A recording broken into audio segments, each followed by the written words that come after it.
Always do that.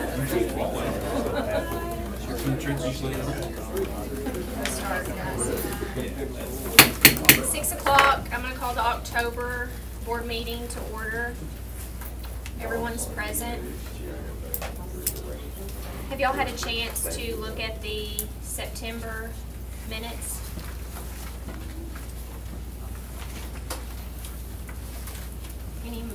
I'll make a motion to approve the minutes. Second. All in favor with a right hand vote? Any opposed? And we're going to take up the foreign exchange students. We've got that. Yeah. Mr. Kirkendall? Guys, come on up.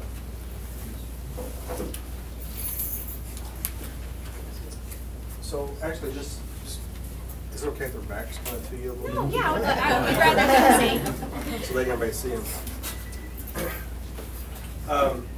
We have Miss Parham is. This is to give you a little bit of a background, and we'll try to make it brief. Some of you are kind of new to the process.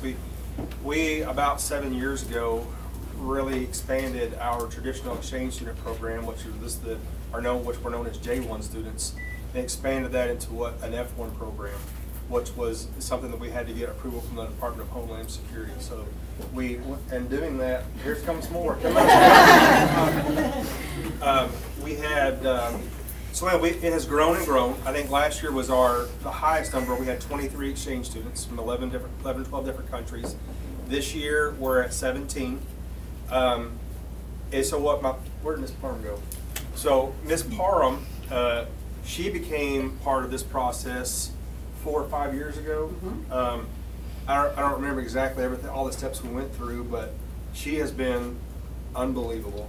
She's very, very good. So what we've done at this point, and I'll let her tell you a little bit about what she does and who they are, where they're from. But she basically just tells me what to do now. I sign stuff, and that's a good thing. So Ms. Parham, I'm glad you made it. Now you can tell them. Sorry about that. We got stuck in a little bit of traffic. Yeah, so we have 17 exchange students this year from 10 different countries, and we're very excited. But I'm so excited about each of them being here. They're absolutely lovely. What I'm super excited about is that we're starting to grow our program in many directions.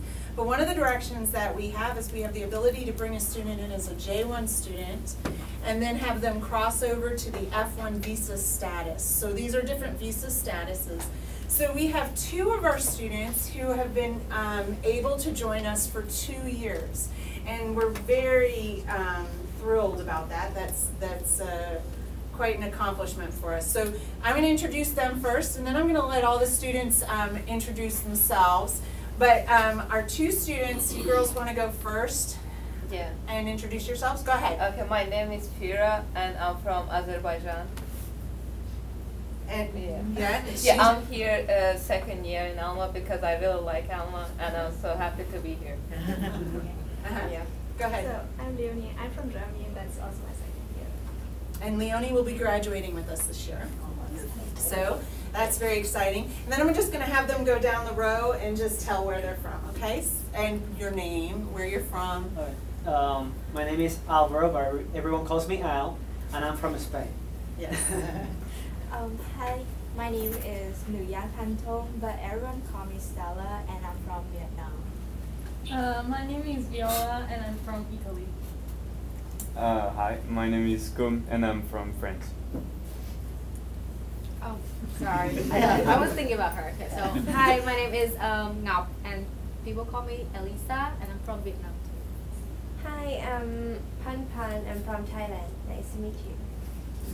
So they're just really, it's been a wonderful, wonderful addition to our high school family. So,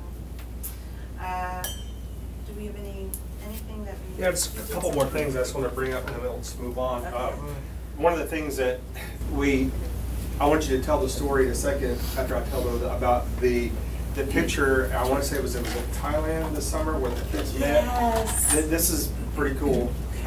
But so yesterday or the day before, we're painting a mural at the high school of an Airedale and some A's. It's school spirit stuff. Well, our art teacher, Miss Ferguson, is spearheading that. Well, she has some exchange students. I think I was telling Mr. Woolley. So we go out and I'm in the hallway and they're out there painting. So we've got kids in our hallway painting, and they're not speaking English. I mean, none of them. And it's like it's a cool thing. It's just they're immersing us in culture, and and they love it here. I think it speaks volumes for us when we have kids that are from major metropolitan areas of Europe, and they go home and they want to come back to Alma, Arkansas for another year. That's a big deal. I also feel like it's really helping our students explore different areas of the world. We've had many of our students go and visit their friends in their homeland. So, and honestly, for my family, we've hosted since this began.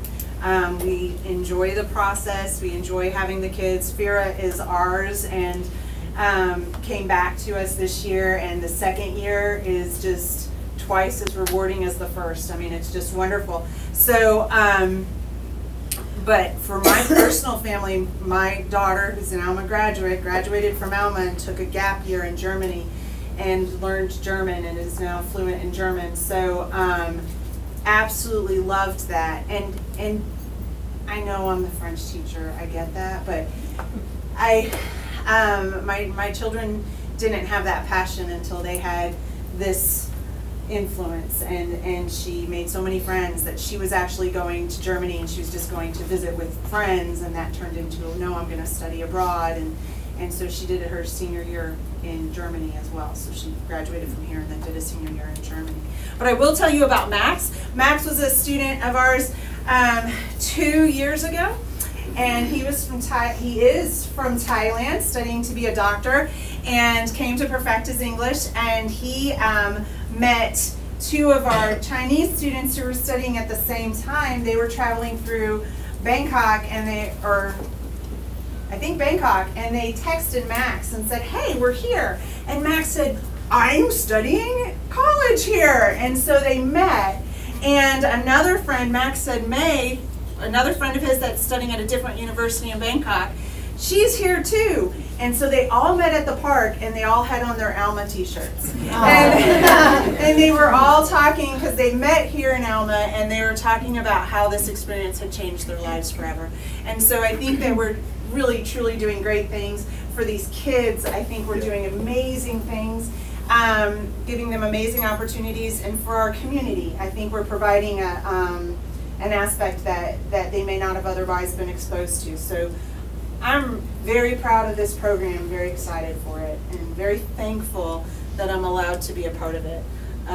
Very thankful. So, Just what she was saying as we finish, those three kids that met in Bangkok, Thailand with Alma Airedale shirts on wasn't planned. So to see a picture of them they had taken, and they're all wearing Alma shirts in Thailand, I just thought it was the coolest thing ever. it really was the coolest thing when he sent that to me. I was like, look at this! Who would guess it? But it's really fun. It's really fun. Anybody have any questions? Any questions about what I do or how we do this? Hey, if anybody ever wants to host, let us know. Board, do you have any questions for our exchange students that you're looking at their backside?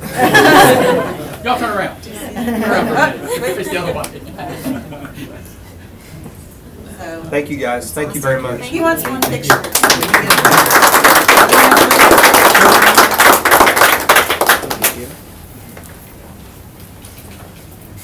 Right here.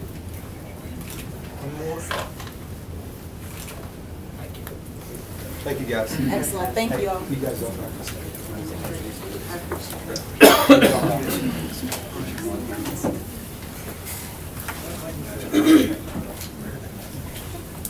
Our next item on the agenda is public comment.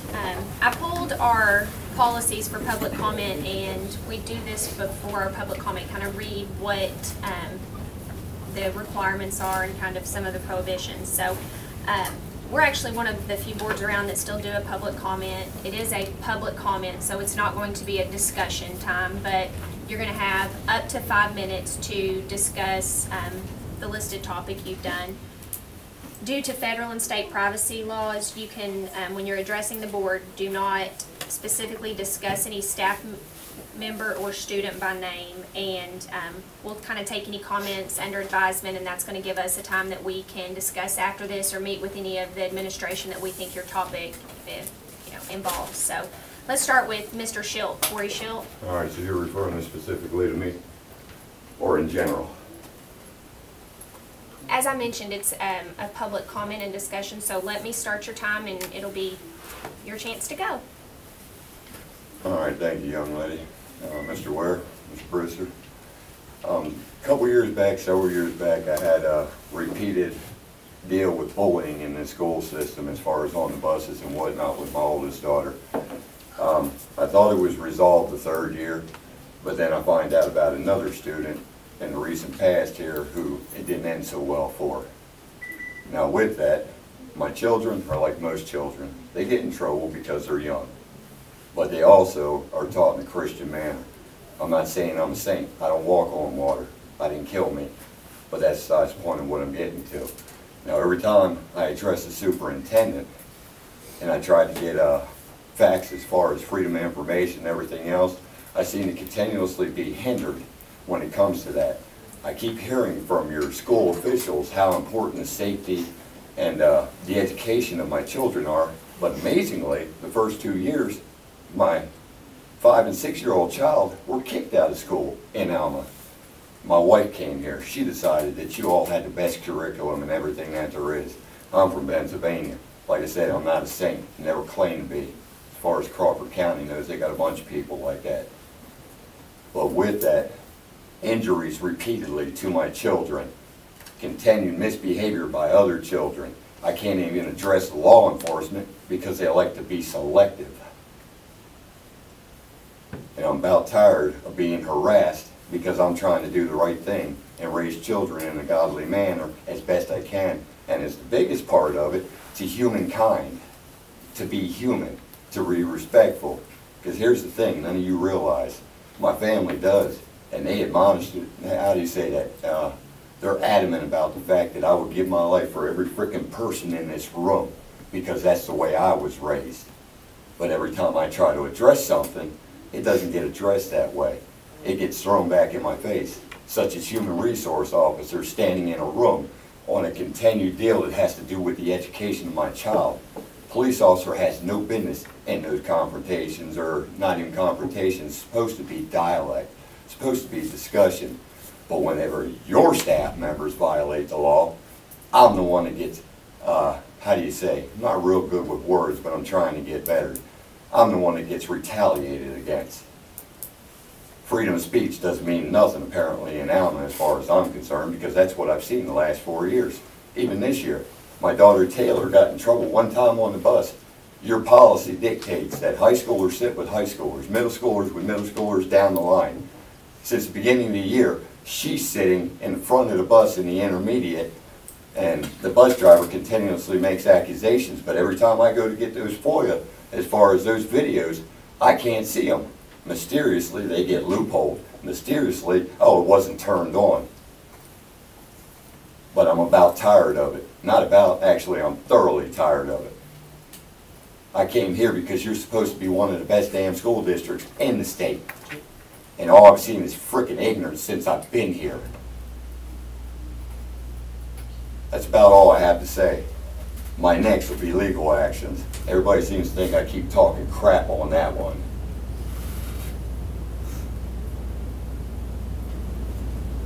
Now, am I going to be addressed on this promptly, or is this going to be another thing swept under the rug? Because my child didn't take a chain and smack him in himself in the eye with it. My daughter didn't get assaulted on your bus 2 times by another student. But once again, our rights don't mean crap.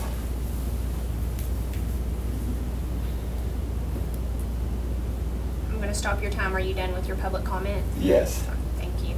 Well, we thank you for coming, and I think, as I said, we're going to take into consideration anything you said, and we can talk with administration. And Oh, actually, I do have one last thing. your time's Well, up. this one here, you can go Sir. ahead and say my time's up. It is up. You're But up. when I did nothing wrong and I'm being kept out of the school that my children attend because I did nothing wrong, simply because I bring transparencies to light, I don't appreciate it. And Mr. Brewster can probably clue you in. There's something I can do about it. God bless. Have a nice day.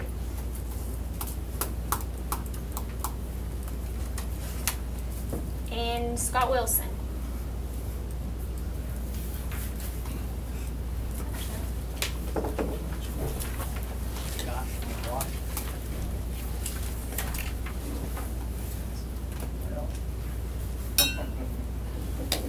Okay, here's my thoughts, my complaint, it has to do with the leadership of the athletic department. And it branches out more than just the athletic department. It's leadership in the school district, the lack of it, I should say. I notice lots of folks are not here who said they were, who were going to be here today, but they're not. But so I'll start with where my complaints began. Was, Coach Gilbeck was the previous football coach. He'd been here a year or two, and we were down there watching the game. And I watched a player come off the field and poke him in the chest. He poked the head coach in the chest. And I got up and left. I said, my boy will never play ball here. I said, that's despicable. There's no consequences, you know, and I'm not here to harp about the Van Buren game. I know that kids do things, but it has all culminated to that point. It's taken years to get there. It's been overlooked. There's no repercussions. There is no consequences for any actions. And how can these kids learn anything about society or real life if there's no consequences? If they are constantly just babies, they're never taught to learn. It's really disheartening, because we're supposed to be raising kids ready for the world, and it's not just in the football program. I had an issue with the cheerleading situation. I had 2 girls come through the cheerleading system from 8th grade on up, and things happened, and girls weren't punished when they clearly violated the rules of the team. But yet, nothing was done. The coach was approached with a problem, deal with it, do what you're supposed to do. They refused to do so, and it grows and grows. And I don't know how much y'all have heard from the public. I hear a lot of things. Of course, no one else is here to stand and speak, I don't believe. But maybe there's 1 or 2. But the lack of leadership. They want to complain about the winning number of wins, and I can care less. That's not my issue. But when there's no consequences for any of the actions, and I'm not referring to the board from the Van Buren yet, I'm talking for a year's worth. It led up to that point for a reason.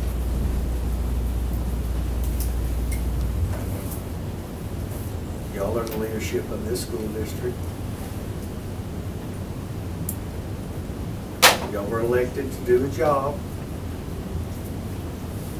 As our duty as citizens, we're supposed to be here to supply you with our thoughts.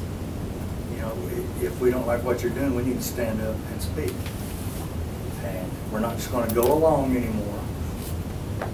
And hopefully others will step out and speak as well, perform a little civic duty.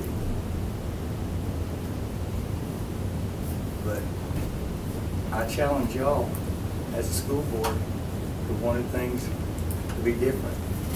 You chose to run, to decide to make a difference. I hope you listen to folks and we can change things and do what's right for the students and the youth of this town. And here I am standing up in front of the public saying things like this. Not too many of y'all knew me as a youth, but it's 180.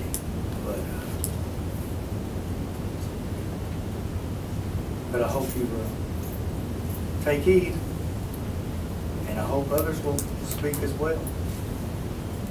And don't fall on deaf ears. We don't let it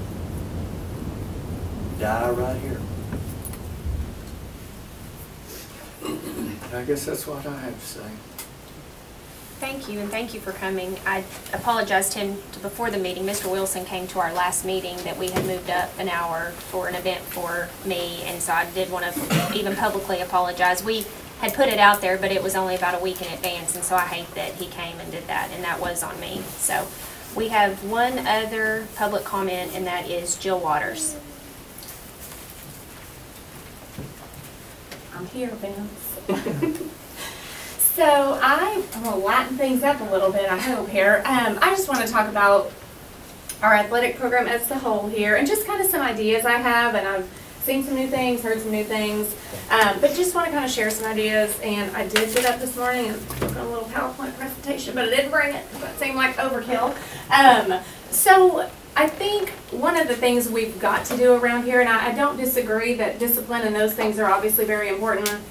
Can I comment on what he said or no? I don't know how it works. Yeah, I do think society gives kids and people a second chance, and I think that is exactly what the school did in that situation that happened at Van Buren, and I think that's okay. He's a young man, I think he deserves a second chance. So as far as the Little League program goes, I think my kind of design, or whatever you want to call it, I think you need a director of your Little League program. Someone up here who then kind of delegates things down, where you have like a chair of each sport. For instance, you have a chair of the basketball program, you have a chair of the football program, a chair of the volleyball program, and then I don't know about softball and baseball and how those work exactly. But if those are part of the school system, then you have a chair of those as well. That chair serves as your liaison type person. They are also one of the coaches.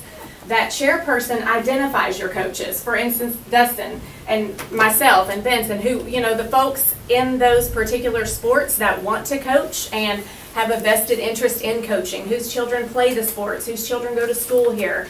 I think it's really important that we start young with coaches who know the sport. My son, and I don't want to say anything negative about anyone, but in 6th grade, my son was drafted on a football team by a coach whose daughter was playing. It wasn't even a young man's dad, and I think that's okay because there are some 7th grader girls this year in football that are good. But I know from Cash's standpoint, he really was excited about playing Little League football because he wanted to play for a certain coach, don't get me wrong, and it didn't work out. And we ended up switching to the Fort Smith Boys and Girls Club athletic program for football because he wanted good coaching his last year of Little League. So we switched. So I think that you need to identify your coaches, and I know that's hard. Sometimes it's hard. Not everybody wants to coach, but some of us really want to coach and love coaching. I know Dustin loves coaching. I love coaching. You know, Chris Noyes loves coaching. There's plenty of people in this community who do want to coach, but I think developing a system where those coaches can be successful is what's important here.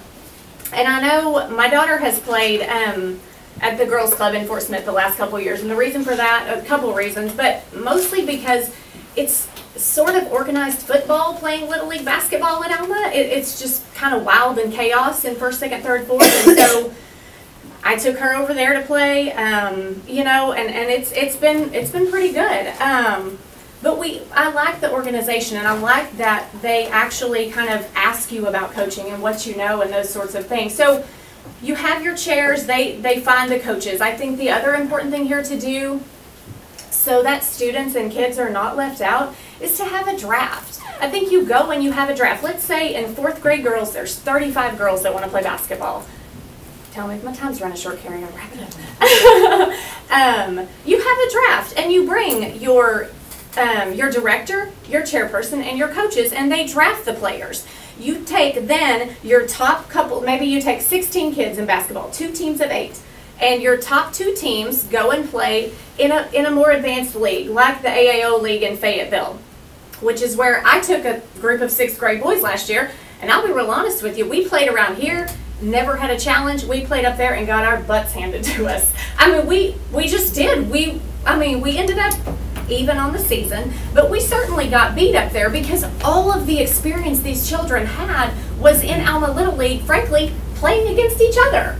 And I don't see the point in that either. I don't know why we want to put kids against each other. I think we're working to build this program into a solid high school, football, basketball, volleyball team. We've got to start when they're young and put them together and give the coaches the tools to be successful. So I think you take your top couple of teams up to AAO, and then beyond that, there's the River Valley Basketball League, which is smaller schools like Mulberry, Mountainburg, IC, various places like that. You could take your other teams and put in that program. If you have even more kids, you have 70 kids at tryout, you could use the Alma Boys and Girls Club to join a Fort Smith Boys and Girls Club league. I think that's another solution. So there are so many options for these kids to start playing on the same teams and working to build our program as we get into, further into school. The other thing I will say quickly, and I did the same thing, like I just said, I took Cash's friends and we put together a team and we did great. I also left out a lot of kids. Of course I did, because I took Cash's friends. And I think we all are guilty of doing that when we select our friends, our kids' friends. We set ourselves up to leave kids out, and that's the one thing I don't like about, even I did it, about these teams where it's like, well, we're going to put on Alma jerseys and we're going to go represent Alma, but we really aren't representing Alma, we're representing Cash and his friends. So I think if we were to develop a system with a draft and coaches and this sort of thing, it would take away from kids feeling left out.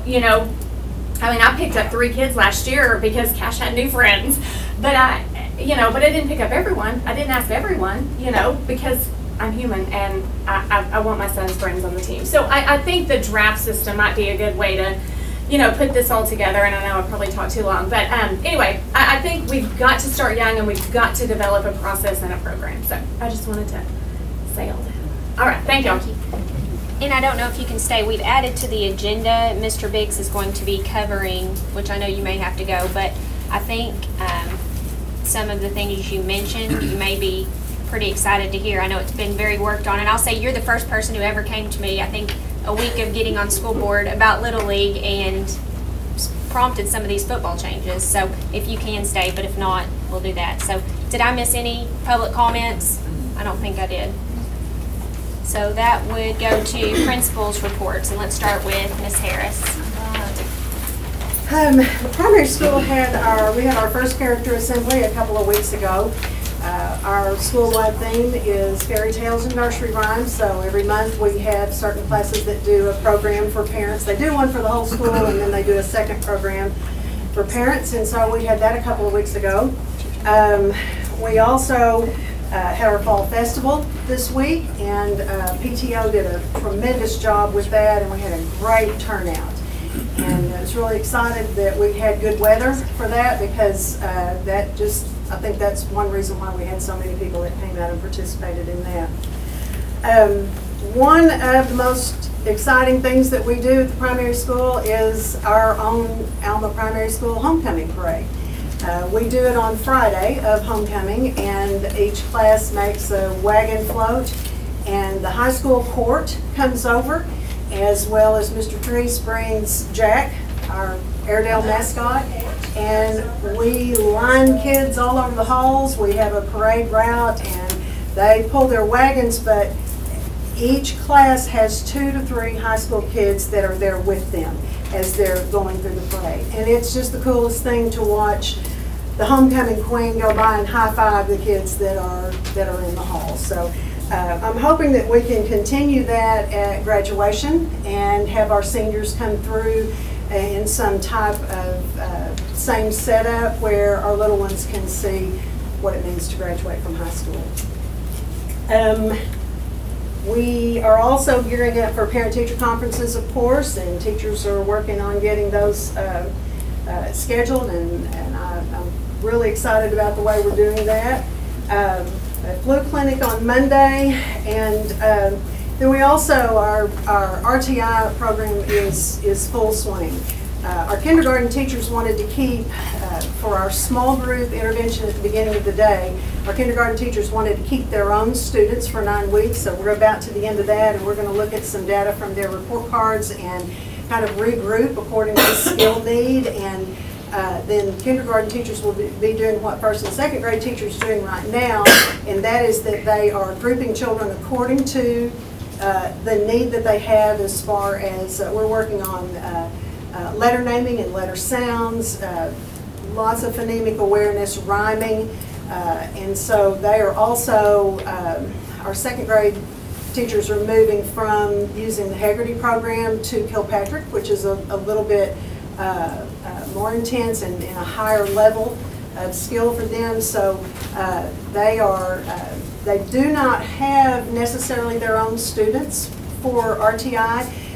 They meet during PLCs and look at the data, and then they group those students according to what skill that the students are low in, and then each teacher takes a group and they work specifically on those skills, get back together, look and see who has progressed enough that maybe they can move to the next level, or that maybe they graduate from RTI and we get some more kids. That's it. Mr. Warnick?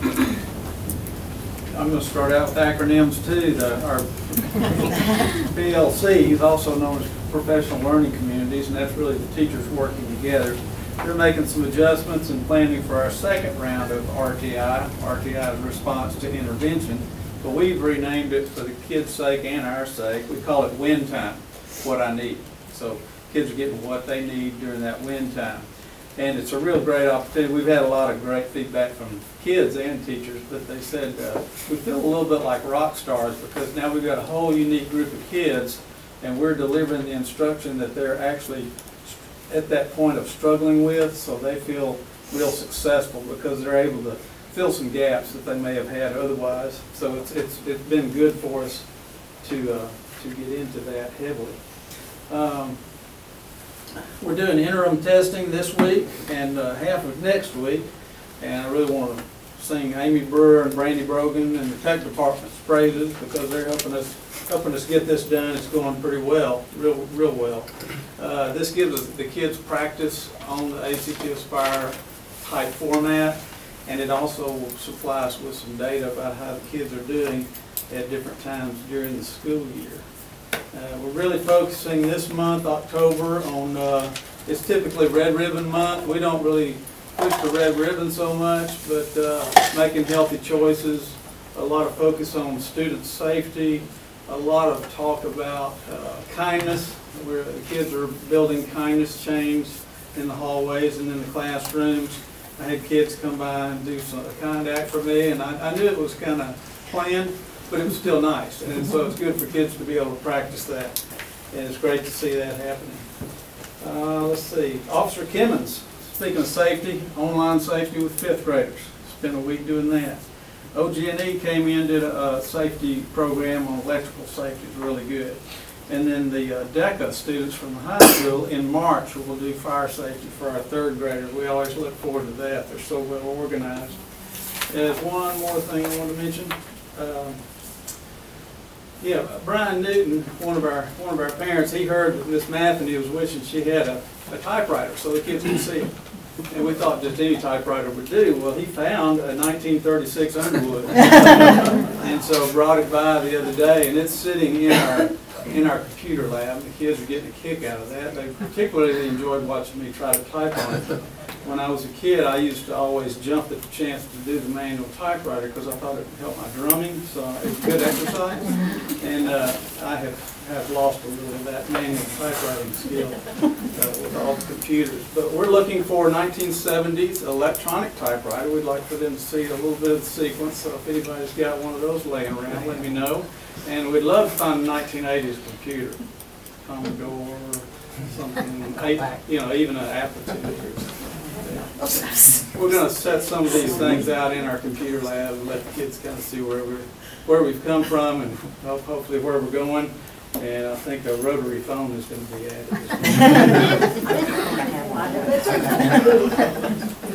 Mr. Wolf? Started off the flu clinics in the district today at Alma Middle School, and I want to just praise everybody involved with that. It went super smooth, very quick, very efficient. I didn't get a number, but there were a lot of kids that went through there this morning, so we're very happy that we can give that to our students and offer them that and keep them healthy this upcoming flu season. Bob, I'll add 600 today. Total between the two buildings? Okay, great. Mr. Corsi has begun a new program for positive behavior referrals. We do a good job of recognizing kids who do good every once in a while or change their behaviors, but we have a lot of kids who do good all the time. And so he's got a thing in place now where a teacher can send in a positive behavior referral on a kid who goes above and beyond. You know, our motto is do right, be kind. And so whoever's going above and beyond that, we're going to try to recognize them and do some special things for them. He's got some things in place that I think the kids are really going to enjoy with that. So you'll hear some more about that coming along. 2 weeks ago, our 8th graders went over to the PAC, had the privilege of seeing a group out of Fayetteville called Theater Squared. Every 4 years, they put on a show called the Poe Show about Edgar Allan Poe. And they bring it down to the kids' level, which I'm getting kind of old, I guess. I didn't really care for that kind of presentation, but the kids enjoyed it. They learned about Poe, and now they're going back, and that's going to be their topic coming up in a couple weeks in their literacy classes. So it's a really neat thing for them to learn and kind of see from another presentation. So it's very good. Speaking of plays, the middle school plays coming up in a couple weeks, October 24th, if you're available that night, 6 o'clock at the PAC. Miss Salisbury does a great job with those kids. I've been watching them put together. They've been building their own set. They're rehearsing. It's going to be an interesting performance. I think they're going to have a good time with it, and the whole school will get over and see it on Friday morning, the 25th. Was contacted yesterday by some people through the city that were putting together the fall festival. And they were looking for a November date, but because of the downtown construction, they called and said, you know, a place where we could hold this instead. And I said, yeah, the intermediate school, the primary school. Great facilities. Well, they'd like to do it at the middle school. We said we'd be glad to have them. So on October the 31st, they're going to be holding their fall festival on our parking lots with contingency plans if the weather changes that they can bring some of the things inside. I told them no on the petting zoo, they couldn't bring that in. And then just want to give a little shout out to our teachers. The ESSA scores were released from the state for the report card, and for the second year in a row, our scores are up and continuing to grow. And I told our teachers I'm really proud of the work they're doing. I know it's hard work and they're struggling through some of it, but we're getting better and we're growing, and we're moving in the right direction. Very proud of them. Mr. Parkendall? Our NJRLTC has just recently completed their first drill meet of the year, and they went to BB, won first place. It's a pretty big deal. It's been a while since they've been that dominant in the drill meet, and that's what they did at BB last week. Homecoming went very well. I'm sure a lot of you probably saw the route, and it worked out really well. Logistics, it was great. Homecoming overall went really well. I mean, it's from the high school perspective, really went great. We had a bonfire that night, and it was by far we've been doing that. I guess this is 4 or 5 years in a row. We've been doing a bonfire instead of a homecoming dance, and we had about 325 students come to the bonfire, which is probably 100 more than what we've been having. So it was well attended. They had a great time. Several of our classes have been going to ABB, which used to be Baldor, doing different tours with them. In fact, I'm going with DECA tomorrow. Miss Sally and I are going to ABB tomorrow to do another tour. And they just show basically a lot of the computer systems and their method of production. A lot of our business kids get a lot out of that. Also, some of our students have recently went to the College of Osteopathy in Port Chaffee, and our administrators as well, but we've had some classes, health classes, and science club went. Some of our exchange students actually that were here tonight went on that same tour, had a great time. Ms. Jernigan, I hope I can say some things about you. You're going to be in the newsletter, so I hope that's all right. You know, we had our math teachers through PLCs talking about we bought them a bunch of TI-84 calculators last year, and we need some more. We just need some more, and Ms. Jernigan reached out about some things that we might need. She had some money left over from the donations, and she got us some calculators, and I gave her some math, so you were kind of hero to them, and she's been coming on our campus doing some observations and some classes too, and we really appreciate you for that. Our flu clinic will be October the 14th, which is Monday. That's it. I'm glad you got those in. That was Staples money, I was able, Yeah. just each school, it just worked out with the rewards, the way they did it. I had over $1,500 in rewards because I signed up for that. So I was thankful the principals got to me, and hopefully that it wasn't my money, but. I know, we put it to good use. It's kind of funny. I had to ask for calculators, and a couple days later, I collected a box of Taylor for us. It's magic. My favorite was the Jack Snacks. I got to load up on about $1,500 worth of those. I wanted to keep some, but I know those are well needed. So. Can I get Mr. Curtin, would you please tell them about your reunion 1950s? Oh, yeah. How great that was. Well, I didn't think about it. A lot of you probably know Mardell McClurkin. She called me several times and just told me about the 1950s class of. They do an endowment and scholarship for us every year. The class of Alma High School class, they go from 50 to 59. And she asked that, hey, we're having it on this day, which was this past Saturday at the middle school. And would you be interested to come, bring you and your wife, come and meet the class of the 1950s? And of course I was, yeah, I'll be interested in doing that. So then she called several times. Hey, are you coming? Yes. And so she was, I felt like she kind of bullied me. But no, it was such a great thing. So I did go, and I loved it. They were so precious. I thought it was going to be just a few minutes. We were there for 2.5 hours. They fed us, introduced me, talked. And I got to meet the 1951 homecoming queen of Alma High School. Got my picture, and she's like, "Can I hug on you?" So it's great. So I was not really looking forward to it, but it was such a blessing. And these people are so good, and they love Alma. They traveled a long ways to come that day. A lot of them did, and they give money to our high school for our scholarships for our kids. So a special group of people. They start out the meeting, the reunion each year, and they read the people that weren't there from the previous year. And if that doesn't touch you, I mean, it's just, I've not even met these people, and I'm already like tearing up, but it was a great experience, Ms. Trace, do you have our annual report? I do, and I am going to stay seated. You guys have had this information for about a week, so I just want to provide some highlights. Every element that you see on here, or not every, but most of the elements are required for this report. So I have to apologize that they were out of order when you received them last week in email. The last pages I am not going to go over because that's information that Amy Brewer covered last month. But if you do have questions about that, I'll be glad to do what I can to answer those.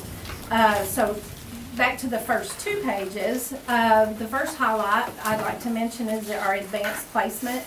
You can see that we have 7 courses that we offer at the high school.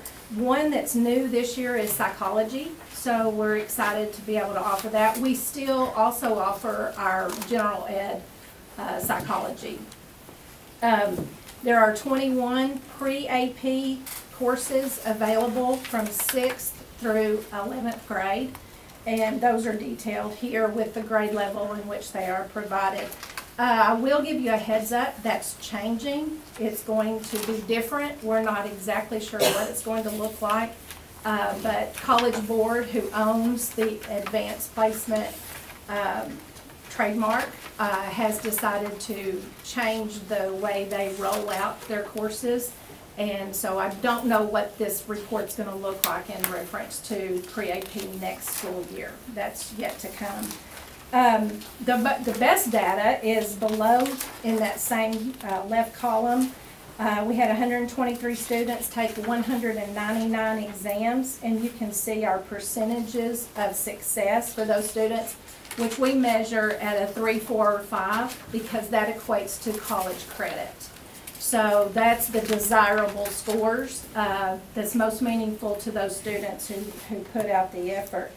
Also, we had 2 students who were designated as AP Scholars this past year. This is actually a new designation, and that means that they scored 3 or higher on at least 3 exams.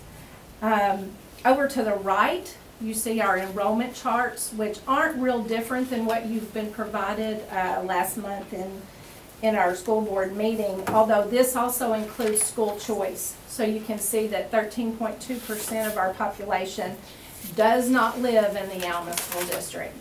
That data was pulled on September 3rd, and I can guarantee you it's different today. That fluctuates quite a bit. The lower right is also an assessment report, different than the last pages that I referred to, but this is Lexiles, which is the understanding of comprehension for the reading content. So the most desirable scores are going to be deemed as ready or exceeding, and so that's what we're looking for, or that's what we're hoping to show growth in, are those columns. On to the second page, there's a section called By the Numbers. I really threw all that together because those are individual requirements of our annual report to the public, but they don't really fit anywhere else. So they're just, that's data, and you'll note that all of that information is from last year's report card. That's because our report card was just released this past week, and so I didn't have that information when compiling this report. Over on the right, it's not a required element of this report. However, I think it's important to know that, or to make note that that almost half of our certified personnel have advanced degrees. That's something that I'm really proud of, and we always want to continue to encourage teachers to go back and continue their professional growth. The lower part, from the colored content, or the colored graph ATU concurrent, I want to talk a little bit about that because it's important to note that those dollar signs have meaning that's not an expense to Alma School District or to Arkansas Tech in this case.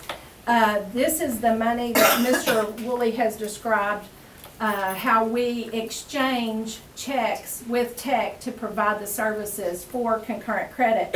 So where you see that in 2018-19, the $315,000 or change is actually what that tuition was worth to our students who earned credit.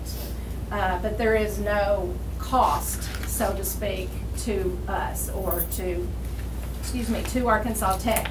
I still have not received this fall's information regarding the amount of exchange that we'll have for students. So I don't know what that looks like. I do know that there are 124 students enrolled in 581 hours, credit hours. And what you'll see is the progression from 2017 through this fall as to how we keep increasing that. I've detailed or listed the courses that are available by hour under ATU concurrent, and so you can get an idea of what our juniors and seniors can access in terms of the concurrent credit. We're always looking to increase this offering because that is such a savings for our parents. And honestly, it's a great hook for Tech because these students are considered Arkansas Tech students, and they're more likely to attend college there because of their great experience with this program. However, I do want to say that through the agreement and through the legalities of concurrent, all public universities are required to accept concurrent credit even if it was not received through their particular university. So the hours are transferable here in Arkansas. Then on down, UAFS concurrent is our, this program was actually established through a regional workforce grant, which is in the process of going away. The grant has not been awarded for the future, but we still have students who are involved with it, and Mr. Woolley is heavily involved with keeping those kids attending those classes and enrolling in those classes, and you can see the breakdown in the number of hours per course that we have involved. I think this fall we have 6 students in the year 1 courses and 12 students in the year 2 courses. Or no, vice versa, sorry, 12 in year 1 and 6 in year 2. Something that I just learned about yesterday or last night, we have an arrangement with Arkansas Tech for our Principles of Engineering course, in which our students enroll in the course taught by Gina Parker, one of our teachers, but it is the curriculum for the Intro to Ed course at Arkansas Tech. So, did I say Ed? Okay, sorry. Intro to Engineering. So that is articulated credit if those students pass the final exam. And this past year, we had 9 students pass that exam. So that amount is not in concurrent or on the concurrent chart, but it is part of earned credit at free to our students. So really proud that 9 students were able to get those 3 hours out of the way. The retention chart is over there on the right, and everything else you had received prior to this meeting. I will add that there's one more thing that's required to go into this report, and that is our ACT scores. And that report, or that profile, is not released until October 17th. So we'll get that to you as soon as we have it. Do we need to approve this annual report? That would bring us to the consent agenda. I'm sorry, I got a question. I'm sorry. No, you're fine. On the first page of the enrollment graph, we're at the primary school, it's only got half the school choice compared to the other schools. Is that common, or is that something trending that way? Honestly, David, I don't know the answer to that question. I got you. I'm not sure that's right, quite honestly. Just knowing what happened to us this fall in kindergarten, I would question whether that's a valid number. Okay. I think that 63 very likely is not correct. Okay. Yeah, the other ones are real consistent. Yeah. And that one was half of the other ones. I think that could be a timing issue because of kindergarten being the first year of school, and those records may not be in the system correctly yet. Sure. Okay. And then on the AP, has the concurrent stuff kind of cannibalized the AP classes the last several years? No, it has Really? not. And frankly, I'm surprised about that. There's just a balance there. And We had that question as we started ramping up concurrent, whether or not that would weaken AP, and it hasn't at all.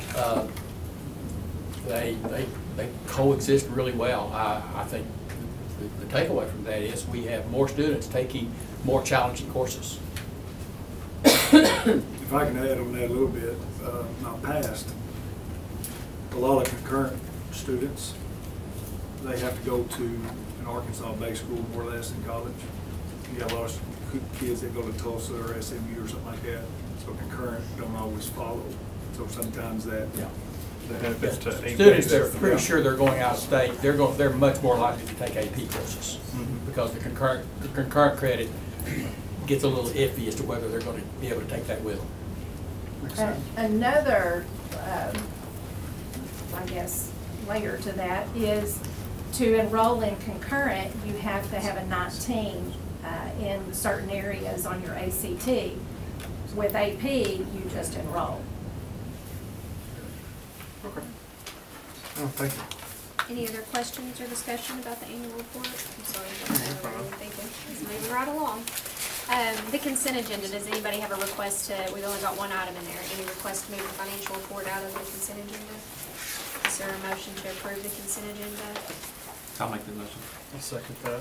All in favor with a right hand vote? Any opposed? Superintendent's report. If it's all right with everybody, I'd like to ask that that we move the November meeting up 2 days. I'm going to be out of town on the regular meeting date, November 14th. So if we can, I'd like for us to have the November meeting on that Tuesday, November 12th. We'll get that on the website and get that out to the public pretty quickly. Something that's not on here, and I do want to just quickly mention, as we speak, we are having our first event in the arena. Volleyball's playing there right now. And some of us are really happy about that fact. It's been, it's gone extremely well, and everybody is, both our people and the companies that were involved have all done a great job in working with us and getting us to where we are. We've come out of it right where we should financially.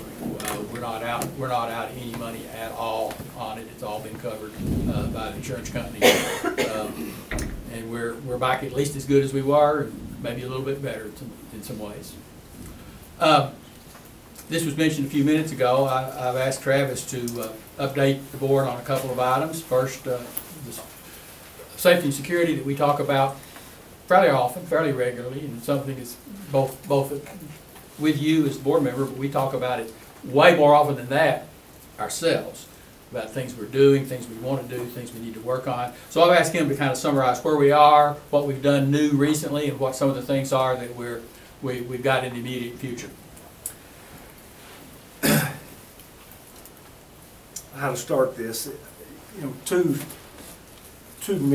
meetings ago, you were asked me about it, and I couldn't quite answer yet because students weren't in school yet, so I didn't want to feel that I give you invalid information at that point. So I tell you, I have been so impressed with the safety and security of Alma Public Schools. I mean, it really,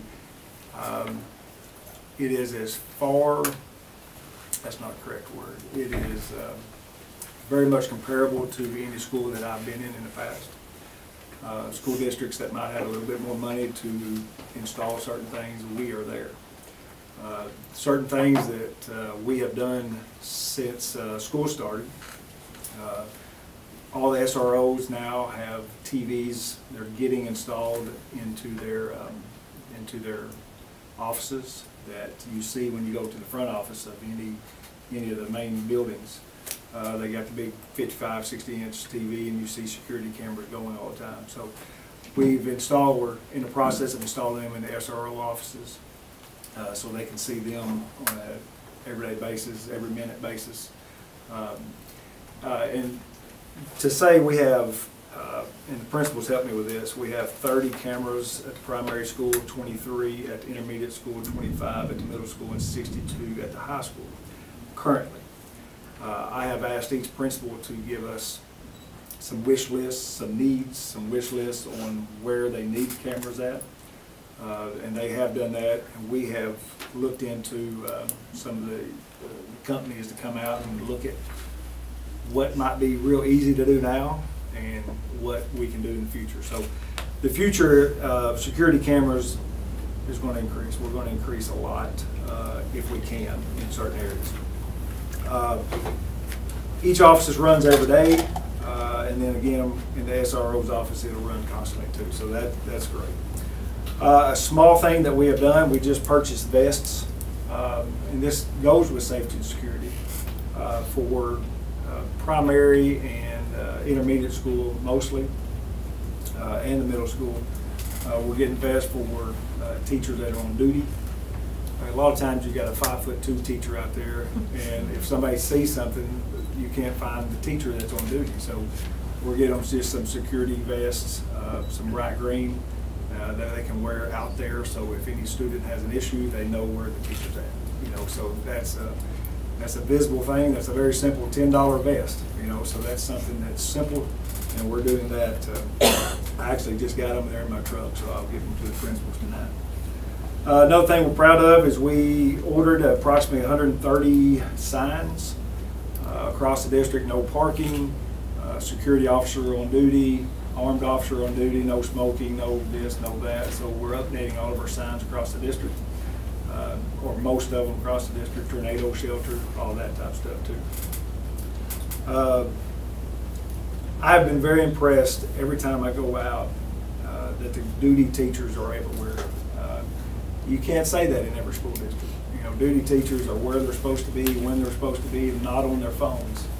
You know, and that's impressive. I've been very impressed by observing some of that. So that is a neat thing to say, that you see them where they're supposed to be.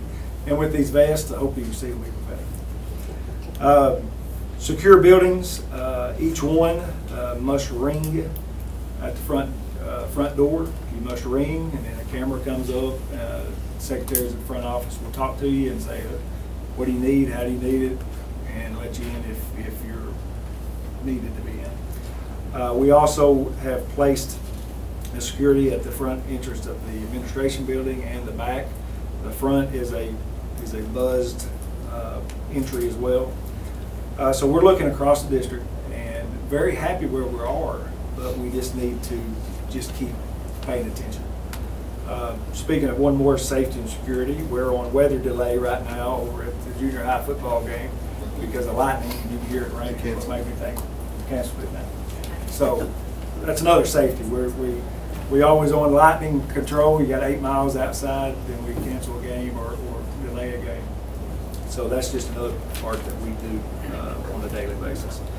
Something I've been very proud of, and I'll brag a little bit more on one school than the others at this point, just because I've witnessed it.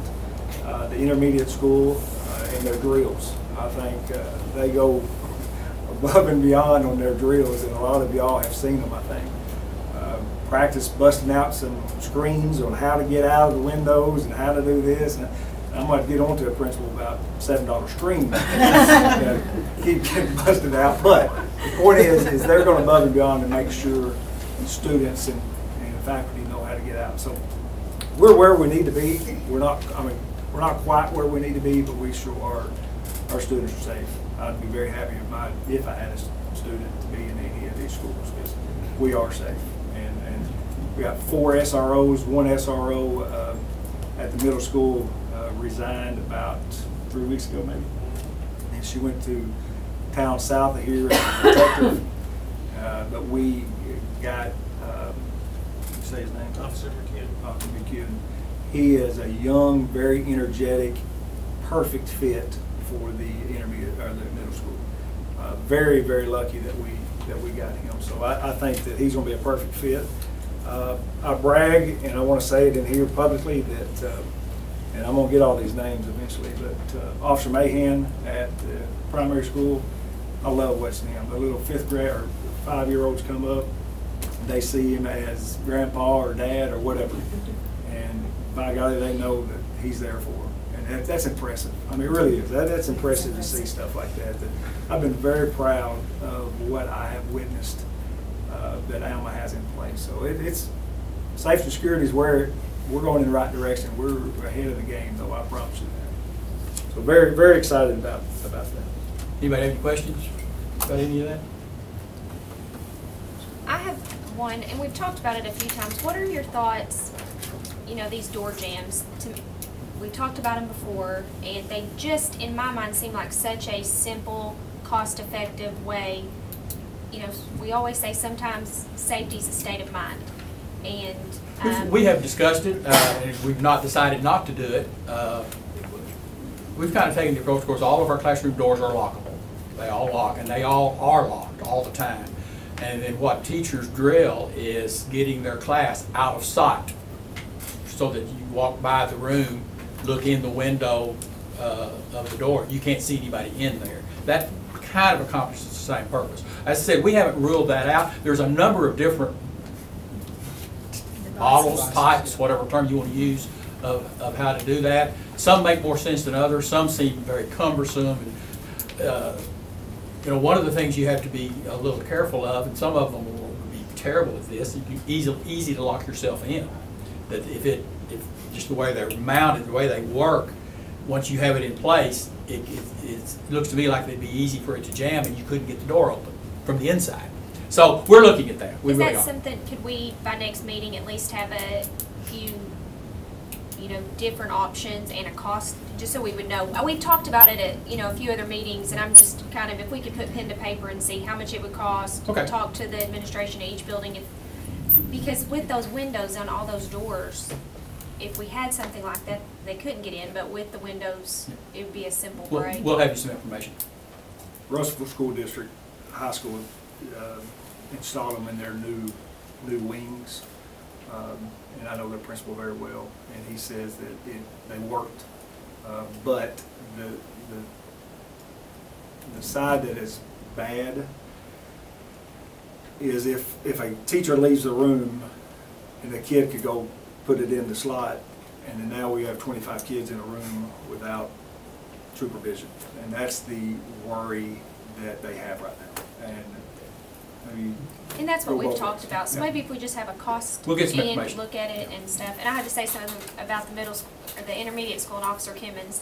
Speaking of these new computers, you know, I was bringing in some of these supplies I talked about, and I sat a box outside, but I thought, you know, I can't get in, and I need to go tell them what I'm doing. So I sat the box down and buzzed in, and I'm just walking in, you know, saying hi to people, and I just see Officer Kimmons bust out that door, and I'm thinking, what's going on? He goes, somebody put a box out there. And within 30 seconds of me leaving that box from his office, he saw it out front. I mean, TSA's not that good. And it was, he didn't know it was me, but it was, I mean, Ms. Wilkinson taught, it was just very impactful to me that, you know, we think, well, they're there to keep somebody from coming in. Well, you don't think a box. And I don't even know if it was 30 seconds he saw it. So those TVs have already He been was put talking to use. me, and in mid-conversation, he goes, "What is that?"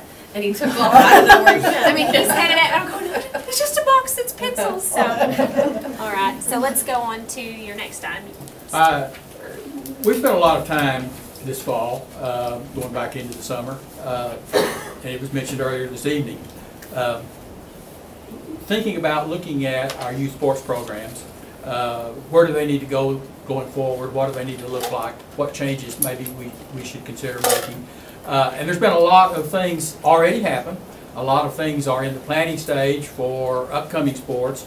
And of course, then there's still things out there beyond that for the future. So I asked Travis to put together a little report on where we are, what we've already done, what are some of the things we're working on right now, and what else is out there. And if I will, I'll stand up. I will make sure that they tell hear the good news. And valid points. And I want to say this. I appreciate y'all coming. I mean, I appreciate what you say, and because you care. And if you didn't come, then we wouldn't know you cared. You know, and I'll tell you this, I have been so impressed with certain people in the district, in the community, that volunteer their time. And I'm not supposed to do this exactly, but it's kind of part of my report. It's hard to get great youth coaches. You got great dads and great moms that want to be a part of it, but then to be a great coach. So what we do, what Alma does, is, and I'm going to read a little bit because we've got some work that we've done, so bear with me when I read some. Alma High School and junior high coaches hosted a 4-hour coaching clinic before football started to make sure each youth coach understood USA football, heads-up tackling, installing an offensive, defensive playbooks. So the professional coaches are teaching the volunteer coaches a lot of make sure they're safe more than how to, run the veer or run a pass or whatever it is. So the thing that we are looking into, and we're doing so much better, and I'll tell you, I'm fired up about this.